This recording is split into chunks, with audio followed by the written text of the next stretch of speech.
할렐루야. 우리에게 복 주시기를 기뻐하신 하나님을 찬양합니다. 우리는 계속해서 하나님의 복을 누리는 삶이라는 대주제가 성경 말씀 안에서 어떻게 표현되고 있는지를 살펴보고 있습니다. 이러한 방식으로 말씀을 전하고 나누고 있는 그 목적은 한 가지입니다. 바로 하나님께서 택하신 하나님의 백성들인 우리들에게 이미 주셨고 또 더욱 누리도록 하신 그 복이 무엇인지를 정확하게 알고 이제는 그 복을 누리는 자, 복을 누리는 가정, 복을 누리는 교회 공동체, 다시 말해서 하나님의 백성으로 건강하게 자라가도록 하기 위함입니다.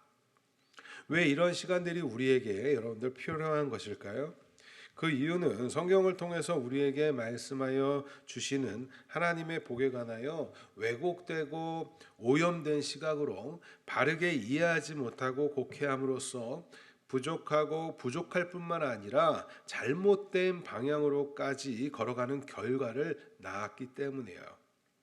이런 시간이 그래서 필요한 거죠. 다시 수정하고 그것이 정말 무엇인지를 밝히 보는 시간이 필요하단 말이에요. 우리가 예수님을 믿는다는 의미에는 말로만 예수님을 주로, 예수님을 왕으로 고백하면서 외치는 것이 아닙니다. 예수님의 이름을 부르며 하나님의 뜻과는 무관하게 그저 자신의 배만을 채우기 위하여서 자신의 욕구, 정욕을 채우며 이 세상에서 떵떵거리며 살아가기 위함도 아닙니다. 그렇죠. 예수 믿는 건 그런 게 아니란 말이에요. 세상의 기준에서 좋은 것을 더 많이 가지고 더 많이 누리는 삶을 살아가기 위함이 아니라는 말이에요.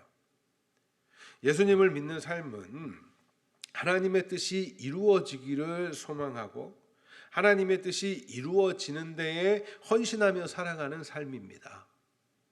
여러분들 굉장히 중요한 점이에요.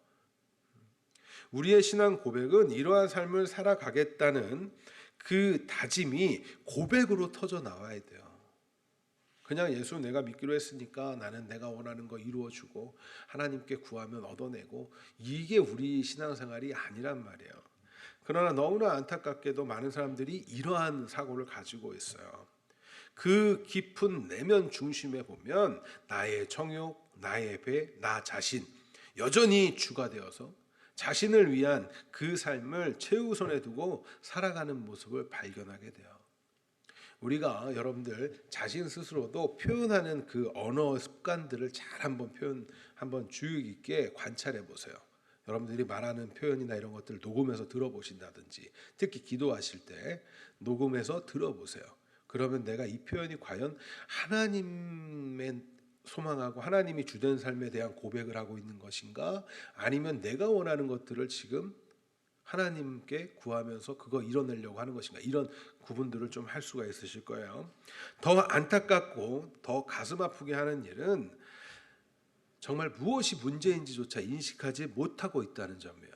많은 분들이 여전히 내가 주된 삶을 살면서 그것이 뭐가 문제인지를 인식조차 하지 못하고 있어요. 그저 종교 행위를 하는 것에서 만족하고 그저 자신이 받을 위로 자신의 바람이나 이루어지는 그런 막연한 대상으로 하나님을 생각하고 종교 행위만 더 하고 있다는 점은 정말 가슴 아픈 일입니다. 전 그게 너무나 애통하고 가슴이 아파요. 측은한 마음이 들고 이러한 점을 인식하고 개선하기 위해 하나하나 바꾸고 변화해 가기 위해서 유익한 것이 지금 우리들이 배우고 있는 이 복에 대한 성경적 개념을 확실하게 이해하고 우리의 삶에서 적용하면서 살아가는 것이라고 저는 확신해요. 여러분들 그 시각이 바뀌셔야 됩니다. 어쩌면 그동안 말씀을 배우시면서 어떤 분들은 많은 고민에 빠지셨을 거예요. 지금까지 예수님을 믿고 예수님의 이름으로 구하면 내가 원하는 것들을 이뤄주신다고 배우기도 했고 그렇게 알고 믿으며 그것이 복된 삶이라고 생각했는데 성경에서 말하는 복은 그러한 정도가 아니며 그것이 잘못되었다고 오히려 그건 우리가 믿는 바가 아니라고 말하니까 혼란스러울 수도 있겠죠. 그러나 여러분들 반드시 기억하시기 바랍니다. 그리고 여러분들 가슴에 새기고 또 새기면서 자신의 상태를 점검해 보세요. 하나님께서 주되신 삶, 예수님께서 주되신 삶을 살기 위하여서 헌신하고 있는가? 아니면 자신이 주가 되어 있으면서 그것을 도우시는 분측으로 하나님을, 예수님의 이름을 부르면서 구하고 있는 것은 아닌가? 많은 분들이 요즘 이런 얘기도 많이 해요. 교회 안에 전도가 필요하다고. 너무나 안타까운 이야기입니다. 다시 말씀드리지만 예수님을 믿고 예수님을 따르는 삶은 좁은 문, 좁은 길로 걸어가는 삶 자체예요. 모든 중심에 하나님의 뜻이 우선되는 삶을 살겠노라는 그 고백과 그 삶이 나의 삶을 이끌어가는 거예요. 그러려면 어떻게 해요? 가치관들이 변해야 된다고요. 세상적 가치관이 아니라 하나님 나라의 가치관으로. 그 삶은 때때로 우리에겐 십자가를 지고 따라가는 그 고난의 길처럼 느껴질 때가 있습니다. 왜 나만 자신을 죽여야 되고 나를 죽이면서 살아야 하며 왜 나만 참고 인내하고 용서하면서 살아야 합니까? 이런 생각이 들 때도 있어요. 나를 공격하고 나를 핍박하고 나를 괴롭히는 저들을 향해서 자존심을 다시 내려놓고 먼저 손을 내밀어야 하는 때도 있습니다. 화해를 먼저 신청하는 것도 굉장한 용기가 필요하고 그 안에는 나를 죽여야 하는 것이 필요해요. 그래서 때로는 그게 불편하기도 해요. 예수님을 믿는 삶, 예수님을 따르는 삶은 여러분들 쉽지 않은 삶이에요. 고난의 길이라고 표현할 정도로. 그러나 이렇게 가는 길이 바른 길을 걸어가는 삶이에요. 그게 성경에서 하나님께서 거룩한 자들, 하나님의 백성들에게 요구하시는 바라고요. 하나님의 뜻에 합당한 삶, 하나님의 나라가 확장되어 가는 삶을 살아가는 것이 바로 그런 거예요. 이것이 믿음 생활이고 이것이 신앙 생활이에요. 여러분들 어떤 삶을 살아가고 싶으십니까? 여러분들 앞으로의 삶이 그래요. 지난 날까지 지금까지 살아온 그 날들은 우리가 모르고 잘못 알아서 그렇게 걸었을 수 있는데 이제부터 여러분들은 어떤 삶을 살아가고 싶으세요? 아니면 어떤 삶을 지금 살고 계십니까? 여전히 세상의 사람들도 원하고 바라는 그 소망하는 것들을 자신의 소망으로 삼고 그들의 방식에 더해서 플러스 예수님의 이름을 부르는 방식으로 살아가고 있습니까? 아니면 정말 하나님의 뜻을 따라 살아가기를 소망하고 헌신하고 애쓰고 있습니까? 진지하게 여러분들 신앙생활 하셔야 됩니다. 진지하게 자신의 상태를 점검하면서 정말 진지하게 걸어가셔야 돼요. 우리가 살아가면서 건강한 신앙생활을 하기 위해서 도움을 줄 수 있는 제가 팁을 좀 몇 가지 드릴게요. 먼저 나의 오늘 하루의 삶은 하나님께서 보시기에 어떠한 하루였을까라는 생각을 해보는 시간을 여러분들이 가져보는 거예요. 과연 나의 오늘의 하루의 삶은 하나님께서 보실 때 어떠한 하루였을까? 물론 이 시간을 자신을 책망하고 막 이렇게 좌절하라고 가지라는 시간이 아니에요. 그런 의미가 아닙니다. 스스로 그 점검을 해보라는 거예요. 이런 질문도 해볼 수 있겠죠. 오늘 하루 하나님의 성품을 나타내기 위해서 내가 수고했는가?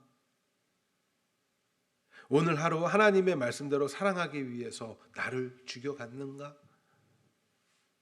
이런 질문도 또 해볼 수 있어요. 오늘 하루 선택하는 과정에서 우린 수많은 것들을 선택하면서 살아가잖아요. 선택하는 그 선택들이 하나님께서 기뻐하실 것을 생각하면서 선택하고 있는가? 자신의 정욕을 내려놓고 하나님의 기쁨을 선택하고 있는가? 더 넓게는 우리의 인생에서의 선택들의 문제도 될 수 있겠죠. 기준이 될 수 있겠죠. 이런 질문들을 스스로 해볼 수 있습니다. 물론 여러분들도 스스로를 점검할 수 있는 여러 항목들을 더 추가적으로 만들어서 스스로에게도 물어볼 수 있을 거예요. 그리고 기도하시는 거예요. 내일 하루는 더욱 하나님께서 기뻐하시는 삶으로 살아갈 수 있도록 자신의 정욕을 죽이고 하나님께서 기뻐하시는 일을 행할 수 있도록 말과 행동이 하나님의 백성다운 삶으로 나갈 수 있도록 성령 충만함을 구하시면서 기도하시는 거예요. 제가 너무나 안타까운 생각을 또 할 때가 있어요. 그게 뭐냐면 기도는 열심히 하는데 자신은 그 기도대로 행하려고 하진 않는다는 거. 하나님의 뜻대로 살아가길 원해요. 그러면 그렇게 기도하면서 우리 뭐 해야 돼요? 거기에 반응하면서 뜻대로 살려고 애써야 되는 거예요. 이런 삶을 살고자 애쓰는 이들을 하나님께서 보시면 얼마나 사랑스럽고 얼마나 어여쁘게 여기시겠어요. 그렇죠? 그러한 이들을 하나님께서 지켜보시고 지켜보실 뿐만 아니라 세상에서 받은 상처, 세상에서 당한 멸시, 그 고통 가운데서 신음하는 이들에게 위로와 격려와 회복을 주시지 않겠어요, 하나님께서? 이것이 복을 누리는 삶이 아니면 뭐가 복을 누리는 삶이겠습니까, 여러분들? 하나님께서는 택하신 이들이 잘못된 길, 잘못된 방향으로 세상으로 걸어가고 있다면, 세상과 같이 그 길로 가고 있다 그러면 어떻게 하실까요? 그런 우리들을 향해서 하나님 어떻게 하시겠어요? 아, 잘한다, 위로해주고 격려해주고 지지해줄까요? 화이팅, 그 길로 더 걸어가라 그러실까요? 우리 부모님들도 자녀가 잘못된 길로 가면 어떻게 해요?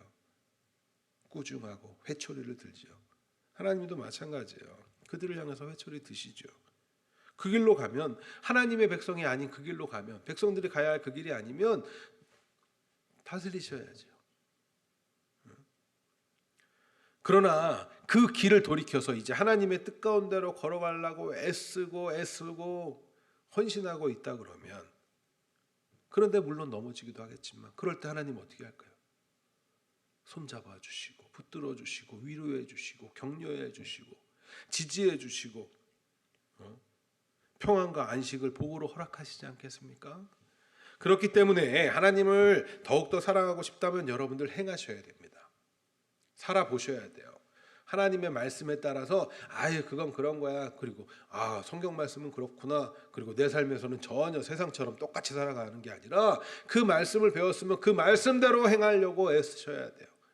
말씀을 읽었으면 말씀대로 해보려고 애쓰셔야 돼요. 헌신하고 돌이키면서 하나님의 뜻 가운데 행하시기를 권면합니다.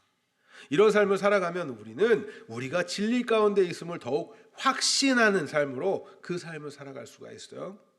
17절부터 20절 말씀 같이 읽겠습니다. 본문 17절부터 20절 말씀이에요. 같이 읽습니다. 시작. 누가 이 세상 재물을 가지고 형제의 궁핍함을 보고도 도와줄 마음을 닫으면,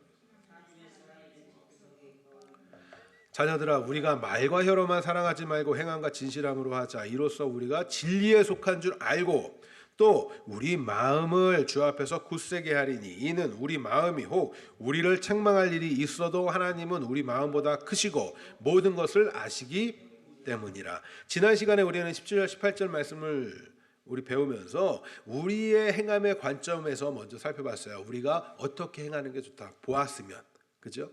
우리 행해야 된다 이런 내용들을 했잖아요. 보고 진실함으로 행하라. 그런데 이 말씀을 통해서 우리가 또 살펴볼 수 있는 한 가지 더 느낄 수 있는 은혜가 있어요. 그게 뭐냐면 다시 한번 17절 18절 말씀을 볼까요? 다시 한번 읽습니다. 시작.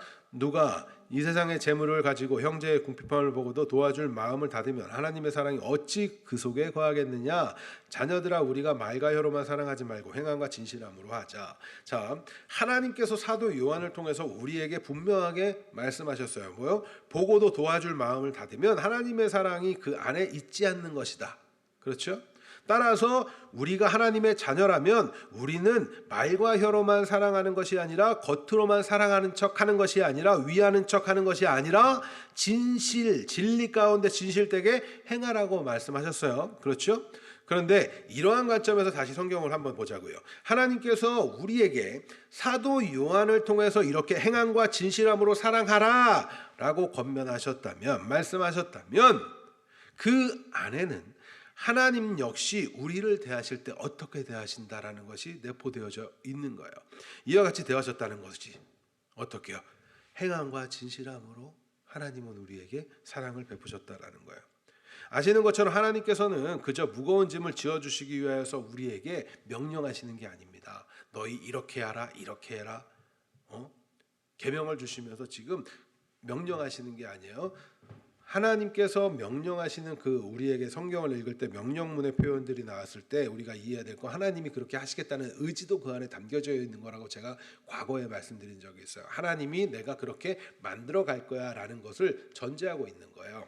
그런데 이 안에서 보세요. 하나님께서 우리에게 그냥 이렇게 명령하시는 분이 아니에요. 하나님이 우리를 그렇게 대하셨기 때문에 그 대함을 받은 우리도 그렇게 행하는 건 자연스러운 일인 거예요. 그렇다면 하나님께서 우리를 어떻게 대하셨다고요? 어떻게 대하셨다고요? 그냥 보고 쟤네들이 힘들구나 마음을 닫고 계시는 게 아니라 보고 마음을 여시고 그 안에서 사랑을 행하신다고. 말로만 혀로만 하시는 사랑. 내가 너희 사랑해. 그래 알았어 내가 너네 사랑해. 기도하면 알았어 내가 사랑해. 이런 하나님이 아니라 친히 행하시는 분이에요. 하나님의 명령을 지키게 하심으로써 하나님께서 그냥 스스로만 기뻐하시는 그런 이기적인 하나님이 아니에요. 그렇다면 우리에게 이렇게 진리 가운데 진실함으로 행하라는 말씀을 통해서 얻는 유익이 뭐겠어요? 하나님께서 먼저 우리를 이렇게 사랑하여 주신다라는 사실을 알게 되는 거예요. 아시는 바와 같이 하나님께서는 언약을 행하셨지요. 약속을 하셨어요. 말씀하셨단 말이에요. 구약에서 선포된 언약을 쉽게 표현하자면 이런 거죠. 내가 독생자를 보내서 내가 친히 내 백성을 구원하겠다라는 약속이에요. 맞죠? 내가 독생자를 보내서 내가 친히 구원하겠다. 그리고 그 약속을 그냥 말로만 하셨나요? 내가 이제 구원할 거야 이거 말로만 하시나요? 내가 너에게 복 줄 거야 이거 말로만 하시나요? 아니란 말이에요. 하나님께서는 독생자를 어떻게 하셨어요? 우리 가운데 거하게 하시기 위해서 보내셨어요.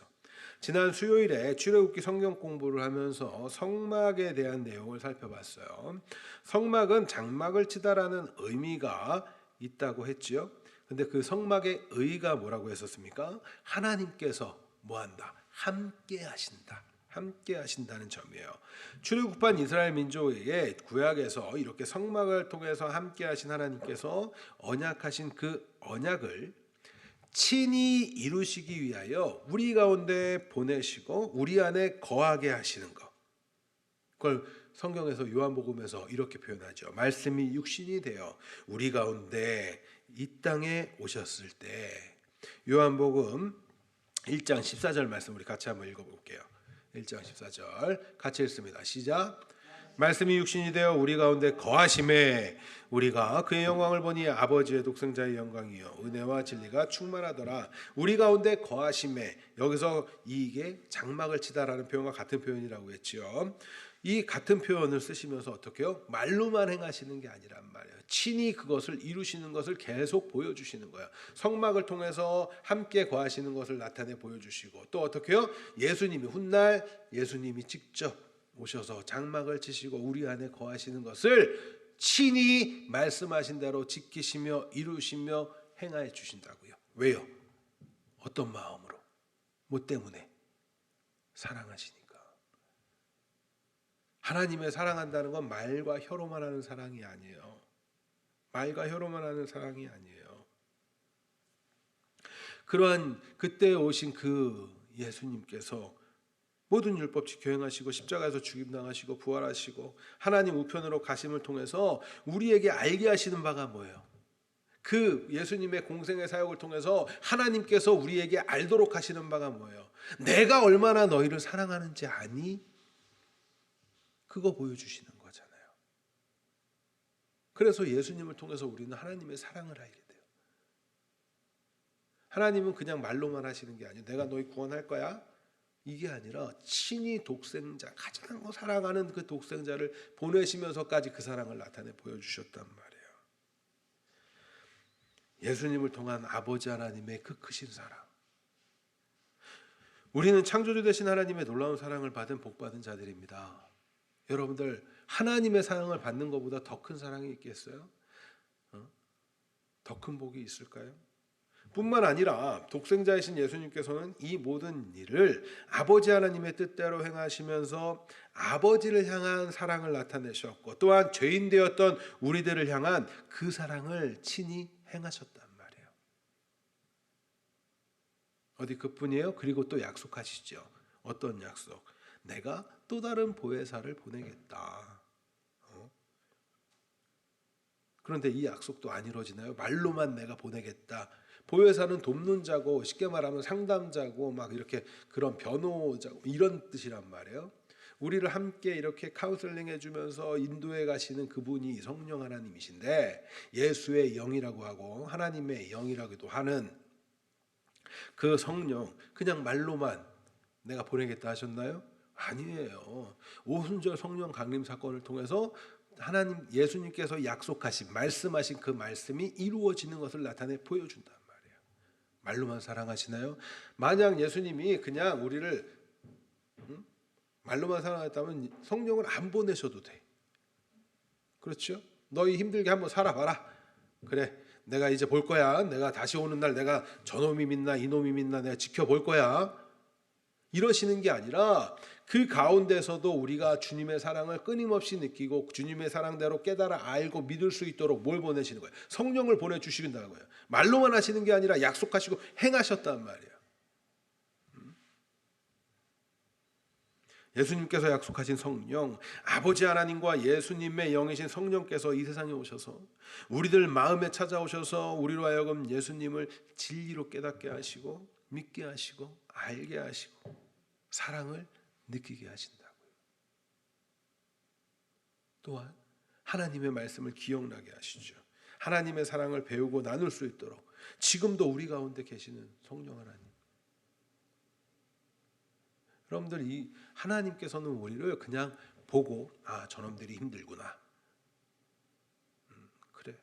이러시는 분이 아니라 보고 사랑을 행하시는 분이에요.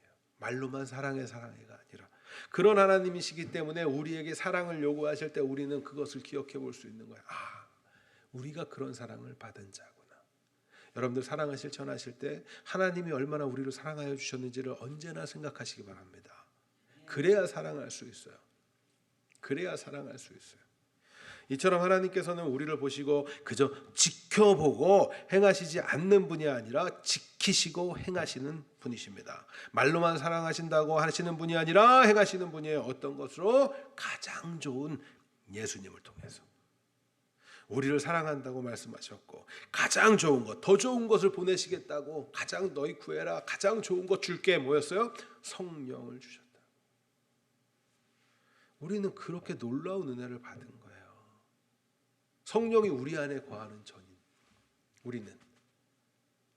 우리가 예수님의 지체라고. 그거보다 더 영광스러운 게 뭐가 있어요? 그거보다 더 복된 게 뭐가 있어요? 저는 가끔 보면 너무나 안타까워요. 그게 다른 것이 복이라고 막 추구하면서 가는 사람들 보면 너무나 안타까워요. 불쌍해요. 저들도 저걸 알았으면 좋겠어요. 그 진리를 알았으면 좋겠어요.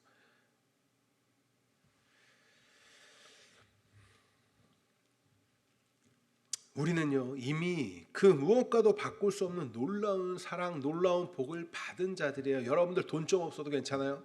학벌 조금 안 좋아도 괜찮아요. 세상에서 높은 자리 못 올라가도 괜찮다고요. 우린 하나님의 놀라운 사랑을 받은 자들이니까. 예수님만으로 만족할 수 있는 자들이니까. 이 놀라운 사랑을 받았다는 사랑의 고백을 우리는 이렇게 말과 혀로만 사랑하지 말고 행함과 진실함으로 진리 가운데 진실하게 사랑을 하라라는 말씀을 통해서 더욱 큰 은혜를 누릴 수 있는 겁니다. 그렇기 때문에 제가 사랑을 하면서 더욱 크고 놀라운 사랑을 더욱 누릴 수 있는 기회라고 자꾸 말씀드리는 거예요. 여러분들 사랑하면 하나님의 사랑을 더욱 더 느낄 수 있어요. 더욱 사랑이 차고 넘쳐져 가요. 사랑하시기 바랍니다. 사랑하시기 바랍니다. 애써 보시기 바래요. 이 사랑을 행함으로써 나타나는 것은 그저 우리에게 짐을 주어 주시기 위함이 아니에요. 사랑하라고 말씀하시는 것. 하나님의 은혜를 더욱 누릴 수 있는 기회라는 점 여러분들 잊지 마시기 바래요. 뿐만 아니라 19절 22절 말씀에서 우리는 더욱 확신 있는 삶, 담대한 삶으로 나아갈 수 있다는 점을 발견해야 돼요. 19절부터 22절 말씀 같이 읽겠습니다. 같이 읽습니다. 시작.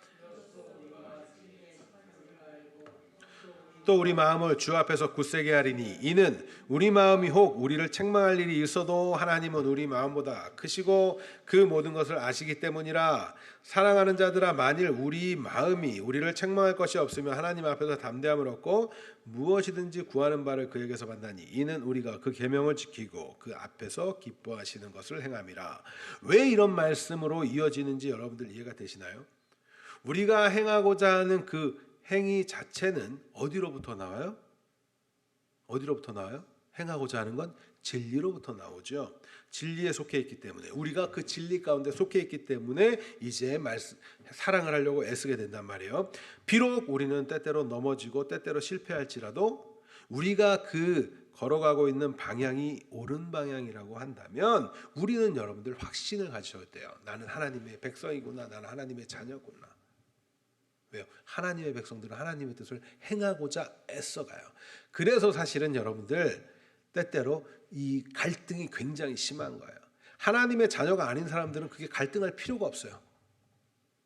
맞지 않아요? 하나님의 자녀가 애초부터 아니거나 지금 내가 하나님을 믿지 않는다면 내가 갈등할 자체가 필요가 없어요. 그냥 내가 나한테 더 유익한 게 무엇인가를 선택하는데 고민은 할지 모르겠지만 하나님의 뜻을 못 행하고 있기 때문에 내가 고민할 필요가 없잖아요. 여러분들 갈등하고 있는 것 자체가 우리가 때때로 넘어지고 있고 그 은혜를 받고 있기 때문에 계속 갈등하고 고민하게 되는 거예요. 내가 더 사랑해야, 내가 하나님 뜻대로 못 가게 되는. 그래서 우리가 어떤 면에서는 교회 나와서 예배드리고 기도할 때 매일 회개하는 모습들이 나오는 이유가 왜 그래요? 기도할 때 갈등하기 때문이죠.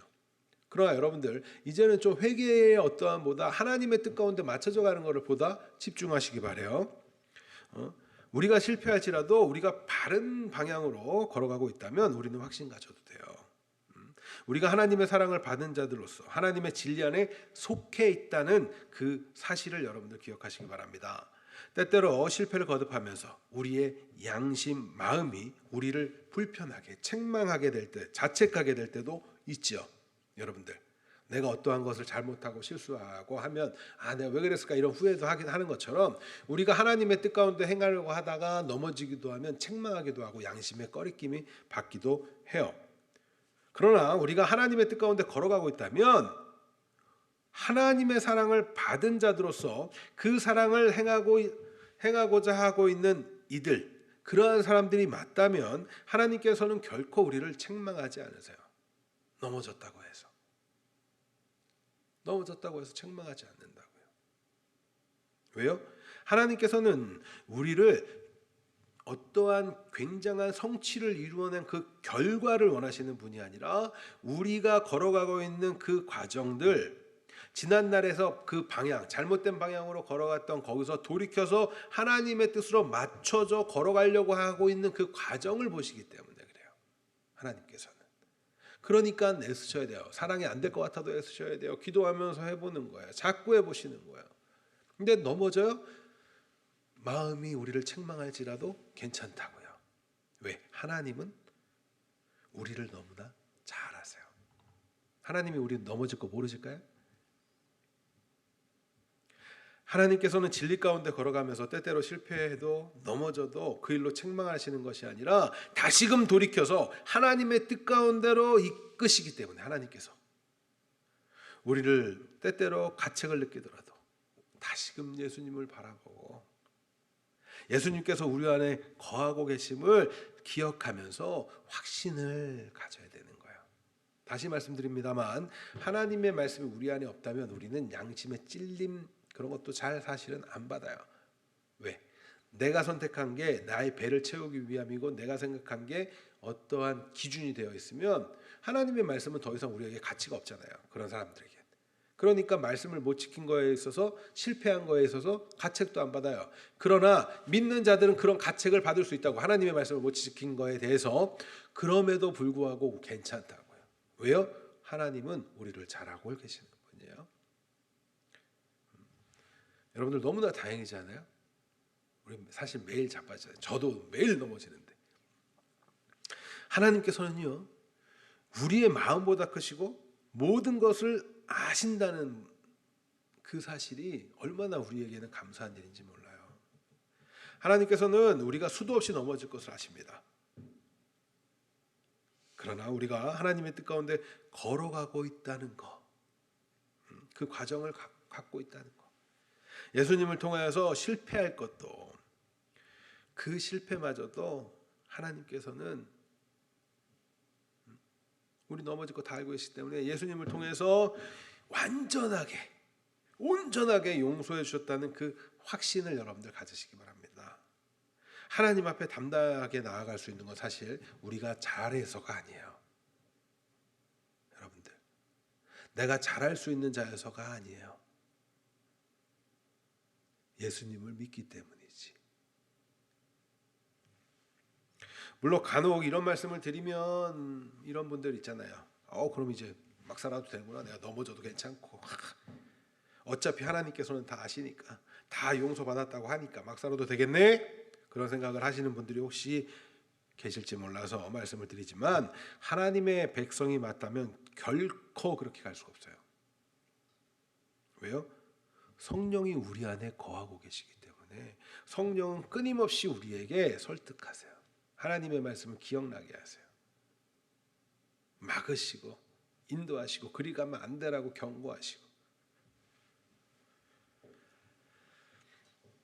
뿐만 아니라 우리는 하나님의 뜻 가운데 걸어가고자 하는 애씀이 우리에게 생겨나요. 성령의 설득에 당해서. 로마서 6장 1, 2절 말씀 같이 보겠습니다. 로마서 6장 1, 2절 말씀 같이 읽습니다. 시작. 그런즉 우리가 무슨 말하리요? 은혜를 더러하게라고 죄를 거하겠느냐? 그럴 수 없느니라. 죄에 대하여 죽은 우리가 어찌 그 가운데 더 살리요? 그렇죠? 이렇다는 거예요. 죄 용서를 받으면 큰 용서를 받는 게 있고, 작은 거 용서를 받는 게 있고 막 이렇게 느끼면 큰 용서를 받는 게 더 많이 은혜를 누린 거잖아요. 그러니까 일부러 더 죄를 지어서 그 용서를 받으면 더 큰 은혜를 받는다, 이런 거잖아요. 그러면 그 은혜를 받기 위해서 더 죄를 질 수 있느냐? 지금 이 이야기하는 거라고요. 하나님의 자녀들은 그를 갈 수가 없어요. 왜요? 뭐라고 얘기해요? 죄에 대하여 죽었다고 이야기하잖아요. 그러니까 우리는 끊임없이 하나님의 뜻 가운데로 맞춰서 걸어가려고 애쓰게 돼요. 넘어져도 괜찮아요? 그때는 하나님이 책망하지 않아요. 그런데 문제는 뭐예요? 해보려는 시도 자체를 안 하고 있다는 거. 그건 굉장히 심각한 거예요. 굉장히 심각한 거예요. 시도를 해야 내가 넘어지기도 할 거 아니겠어요? 여러분도 시도하시기 바래요. 사랑을 행하려고 애쓰시기 바래요. 하나님의 백성들 넘어져도 괜찮아요.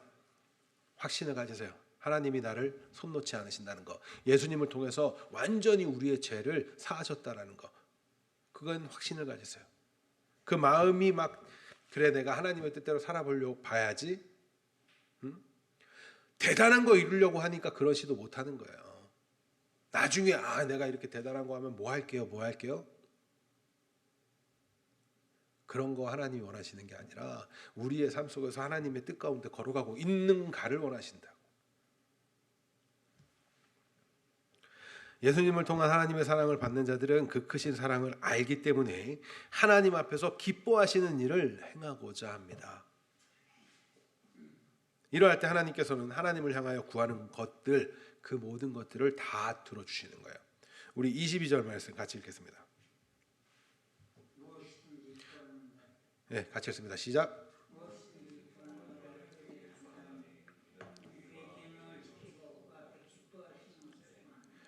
가끔 어떤 분들은 이런 구절들 보면서 딱 자기가 보고 싶은 것만 봐요. 그래서 무엇든지 구하는 바를 그에게서 받는다. 이거 가지고 이제 한참 생각을 하는 거예요. 내가 구하면 다 받는구나. 그러나 여러분들, 성경을 그렇게 보시면 안 돼요. 전후 문맥하에서 어떠한 상황 속에서 지금 이 말을 하고 있는지를 항상 보시면서 이해를 하셔야 되는 거예요. 간혹 그래서 그런 생각을 하는 분들은 이런 착각도 하죠. 기도 분량의 이야기도 해요. 여러분들 기도 응답 못 받은 거는 기도 분량이 적어서 그런 거야. 여러분들 문제가 생긴 건 기도를 안 해서 그런 거야. 막 이런 얘기. 나는 하나님께 좀 더 친하니까 내가 기도하면 하나님 응답 다 들어주니까 나한테 기도 제목 내세요. 막 이런 좀 문제 있는 거예요. 그 이야기하는 게 아니란 말이에요. 자, 어떤 상황 속에서 이야기해요? 하나님의 뜻대로 행하라는 거, 하나님의 계명을 지키라는 거, 서로 사랑하라는 거, 이런 얘기 하다가 그러면서 이야기하는 게 뭐예요? 너네 넘어져도 괜찮아. 왜? 내가 너희 사랑하니까. 이런 얘기잖아요. 하나님께서 말씀하시는 거. 하나님이 우리를 사랑하시기 때문에 너희가 그 방향대로 바른 길로 걸어가고 있는 그 행함하다가 넘어지는 거 괜찮아. 나는 기억하지 않을 거야. 너희 실패할 거 내가 알아. 너희가 진리 가운데 그 속에서 행하고자 애쓰고 있다면 괜찮아. 그러니까 또 해봐. 지금 이런 얘기하고 있잖아요. 그 넘어지면서 구하는 것들, 그거 내가 다 들어줄게. 지금 이 이야기 하시는 거라고. 그래서 보세요. 무엇이든지 구하는 바를 그에게서 받나니 이는 우리가 그의 계명을 지키고 그 앞에서 기뻐하는 것을 행함이라. 그 계명을 지키기 위해서, 하나님께서 기뻐하시는 것을 행하기 위해서 구하는 것들은 다 주신다는 거예요. 그래서 제가 과거에 그런 얘기, 기도에 대해서 설교하면서 이런 말씀 드렸어요. 하나님의 뜻대로 하나님의 나라 이루어지기 위해서 하는 기도는 다 들어주는 거라고. 많은 사람들이 착각해요. 자신이 원하는 거 구하면 하나님 다 들어준다고, 기도의 분량이 쌓이면 다 들어준다고. 그건 우리가 믿는 하나님 아니에요. 여러분들 잘 생각해 보세요. 여러분들이 기도응답 받은 것보다, 내가 나의 정욕을 구했던 그 기도응답 받은 것보다 못 받은 게 더 많지 않아요? 내가 원하는 대로 하나님 들어주세요 했는데 안 들어준 게 더 많지 않아요? 그거 왜 그래요? 성경에서 뭐라고 그래요? 정욕으로 구하기 때문이라고 분명하게 이야기하잖아요. 정욕이라는 건 결국 뭐예요? 나 자신을 위한 거예요. 하나님의 뜻대로 행하고자가 아니라.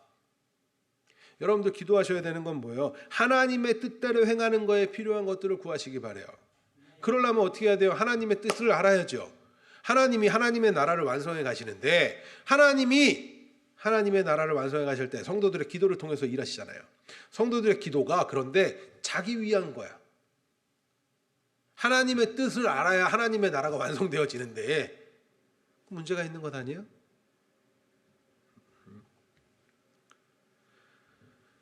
하나님의 계명을 지킴으로써 하나님을 기쁘시게 하기 위한 그 구하는 것들, 하나님께서 다 들어주실 거예요. 여러분들 이 사실을 믿으세요. 그래서 여러분들의 기도를 통해서 하나님의 나라는 확장되는 거예요. 하나님의 뜻을 지켜 행하는 것, 계명을 지키는 것, 하나님의 뜻대로 사랑하기 위하여 구하는 것, 자신의 배를 위해서 자신의 정욕대로 구하는 것들을 다 들어주신다는 이야기가 아니란 말이에요. 아시겠죠? 하나님께서 원하시는 그 하나님의 나라. 왜? 그것이 우리가 생각할 때는 그럼 나한테 유익이 뭐가 있어? 이런 생각을 하게 되는 분들이 있을 거예요. 아니, 하나님의 뜻대로 하나님의 나라 이루어지는 게 그럼 나한테 무슨 유익이 있어? 그게 얼마나 미련한 답인 줄 아십니까? 하나님은 우리보다 뛰어나신 분이죠. 범접할 수 없는 분이에요. 하나님은 무엇이 가장 좋은지를 아시는 분이에요. 그렇죠? 우리에게 무엇이 유익한지를 아시는 분이에요. 그러면 그분이 유익하다고 보는 것이 가장 우리에게 좋을 것 아니에요. 그런데 내가 생각할 때 이게 나한테 가장 유익한데 이러고 있으면 얼마나 그게 미련한 자냐고요. 자신의 배를 위해서 자신의 정욕대로 구하는 것을 다 들어주신 하나님은 아니에요. 하나님은 그의 계명을 지키고 그 앞에서 기뻐하는 것을 행하기 위해서 구하는 것들을 다 들어주십니다. 왜 그래요? 하나님의 나라가 그렇게 이루어져 가고 완성되어지기 때문에 그래요. 우리가 하나님의 계명을 지킨다는 것은 하나님의 나라가 이루어져 가는 것이죠. 맞습니까? 자, 하나님의 법, 하나님의 계명을 지킨다는 건 하나님이 다스리는 그 나라의 법대로 우리가 살고 있다라는 거야. 우리가 어디에 속해 있다? 하나님께 속해 있다라는 거예요. 우리의 신분은 그래서 하나님께 속해 있는 자들이잖아요. 그 하나님의 법을 지키고 하나님의 말씀이 통치하는 그 나라, 그 안에서 우리가 살아가기 위해서 애쓰고 있는 걸 하나님 기뻐하시는 것이고, 그것을 위해서 우리가 우리의 힘으로 다 할 수 없으니, 우리의 힘으로는 불가능하니 뭐 하라고요? 예수의 이름으로 구하라고요. 이때 기도하시는 거예요. 이때 기도하시는 거예요. 그렇기 때문에 계명을 지키는 것은 하나님과 하나님의 나라의 삶을 지금 살아가고 있다라는 우리의 증거가 되는 거예요. 그래서 여러분들 하나님의 뜻대로 행하고자 할 때 확신을 가지라는 거예요. 여러분들이 하나님의 백성임을. 왜 지키면 은혜가 되는지 아시겠어요? 천지 창조하신 천지의 주인이신 그 하나님이 우리에게 말씀하신 것을 내가 행하고 있는 것 자체가 우리가 하나님께 속한 자라는 사실을 우리에게 확인시켜 준다고요. 하나님의 계명을 지키는 사람이 어디에 속한 사람이겠어요? 세상에 속한 사람이에요? 아니죠. 하나님께 속한 사람이에요. 하나님께서는 어디 계시는 분일까요? 하나님은 어디 계십니까?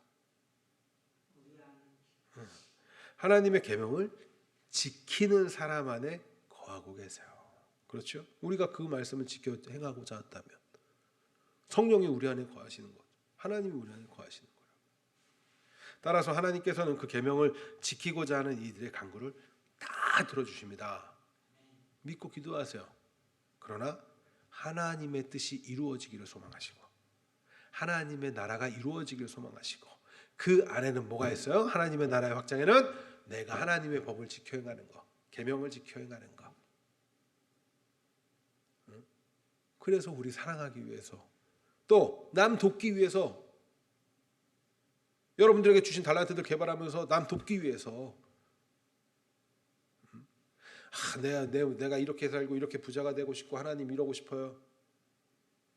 그게 과연 자기 정욕 때문에 구하는 것인가? 아니면 하나님의 나라의 확장을 위해서 하는 과정 속에 필요하니까 구하는 것인가? 이것도 다른 거예요.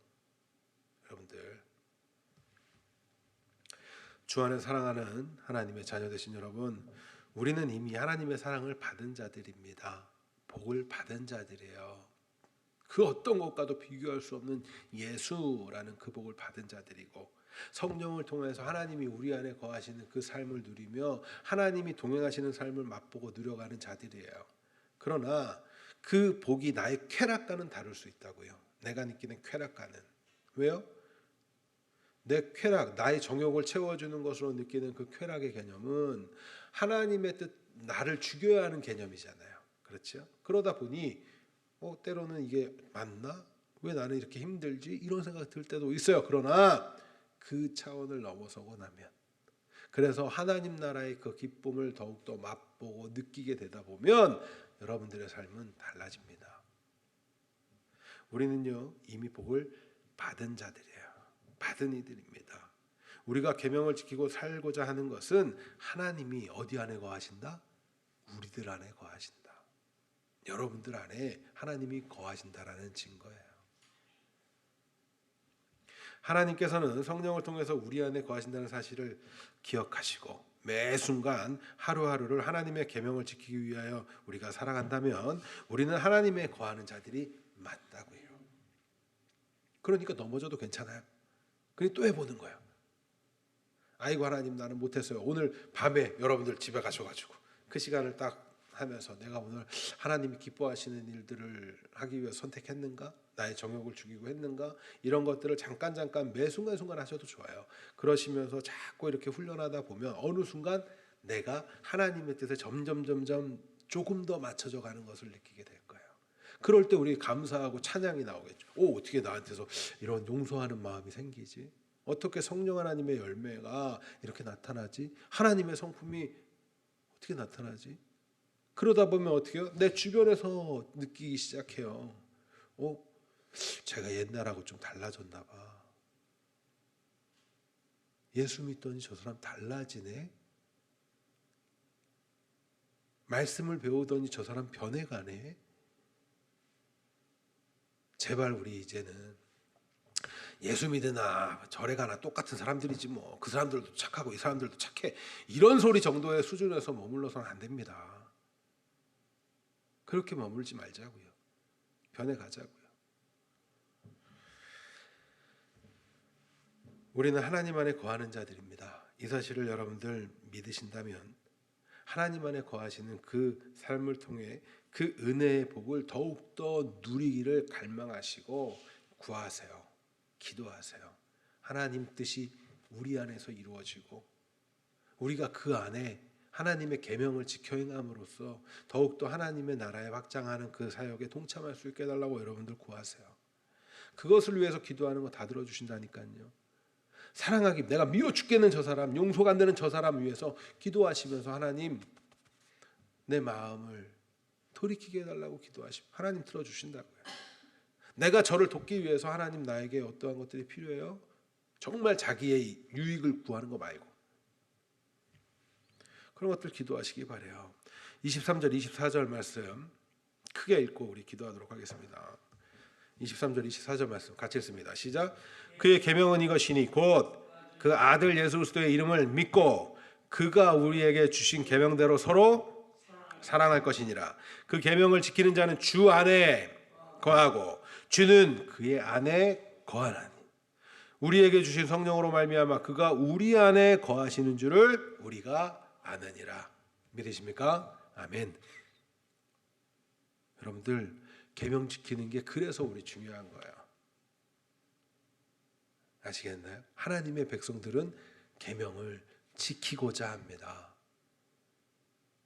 자, 한 가지만 더 말씀드리자면 여러분 십계명 말씀 제가 보면서 여러분들 막 이제 이렇게 표현할 때 제가 이렇게 표현 다시 한번 해드릴게요. 십계명의 항목들을 하나님을 사랑하는 방법이라고 생각하시고 또 이웃을 사랑하는 방법이라고 생각해 보세요. 아시겠죠? 살인하지 않는 것도 이웃을 사랑하기 위한 방법이에요. 왜? 형제를 미워하는 것도 살인하는 거라고 성경은 말하잖아요. 그러면 살인하지 않으려면 어떻게 해야 돼요? 내가 그를 품어야죠. 사랑하려고 애써야죠. 사랑하는 방법이라고 이해하시란 말이에요. 부모를 공경하래요. 그러면 부모를 공경하기 위해서는 부모의 어떠한 나한테 해준 거 못 해준 거 자격 막 이런 거 따지면 공경이 되나요? 그렇지 않아요. 하나님을 사랑하는 그 사랑을 내가 받은 자기 때문에 사랑하는 방법으로 부모를 공경하는 거예요. 하나님을 사랑하는 그 표현을 이렇게 표현해 보는 거예요. 그래서 사랑하는 겁니다. 이웃의 것을 탐내지 않는 것도 사랑하는 거예요. 왜? 하나님의 말씀을 지켜 행하는 것 자체가 하나님을 사랑한다는 표현이고. 맞아요? 그러니까 끊임없이 그런 항목들을 보실 때 이거 내가 지켰네 못 지켰네 이렇게 하면서 나를 막 올무에 막 묶어놓고 막 이렇게 하라는 게 아니라 이렇게 한번 사랑해 봐야지. 이제 이렇게 한번 사랑해 봐야지. 내 부모는 이렇게 사랑하고 내 이웃은 이렇게 사랑해 보고 해보는 거예요. 우리 한번 그러한 신앙 공동체로 더욱더 자라가 보길 간절히 소망합니다. 사랑해 봅시다. 사랑해 봅시다. 계명을 지키는 건 하나님의 자녀들만의 특권입니다. 그 복을 누렸다는 사실을 기억하시고 우리 나의 안에 거하라 찬양 다시 한번 하신 후에 기도하고 마치도록 하겠습니다.